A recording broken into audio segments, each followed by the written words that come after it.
Gusto ko siya magtrabaho kasi binoto natin siya. Magtrabaho ka dyan.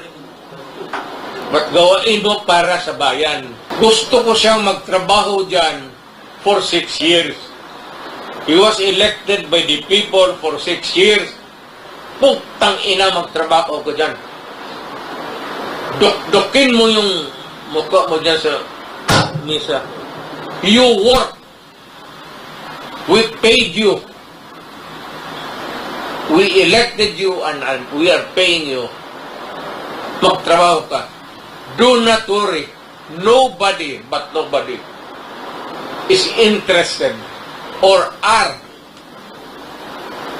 natanggalin ka. It's a waste of time. Ganon din, babalik tayo. Palitan mo presidente, so what?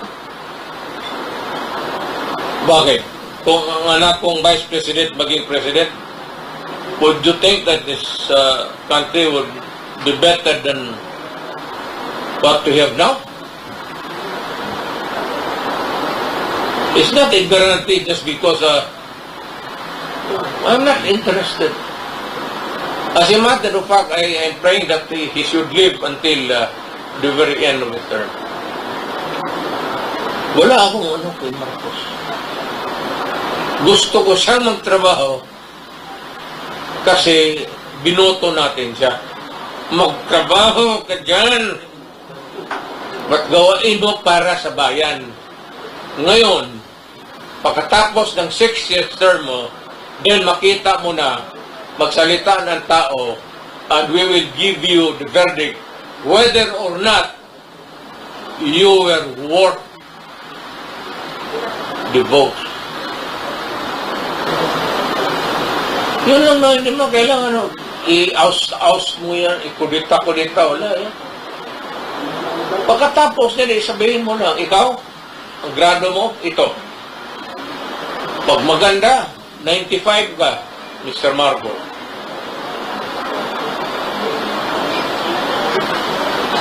Ganyan lang yan. Ano kaya yung mga takot-takot na yung... Wala yan. Relax ka lang. Walang interesado utang ina. Walang... Pero Inday, wag kang pumasok dyan sa presidency. Putang. Galing ako dyan. Ayaw ko lang ma-insulto ang Pilipino. Pero putang inang trabaho na yun. Trabaho ka.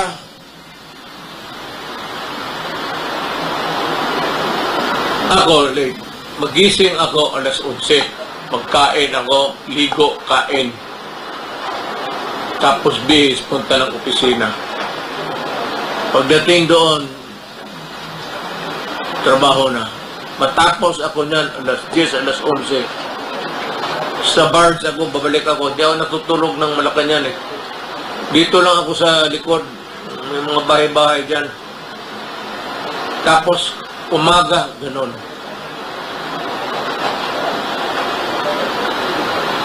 Kasi ang sweldo mo, ganun lang. O ako, ito, nakikinig si Inday. Iwasan mo yung president. Bigayan mo yung mga ambisyoso. Na ngayon, kung yung may mga ambisyo maging presidente at may sariling agenda sila para sa kapakanan nila, ay, ibang istorya.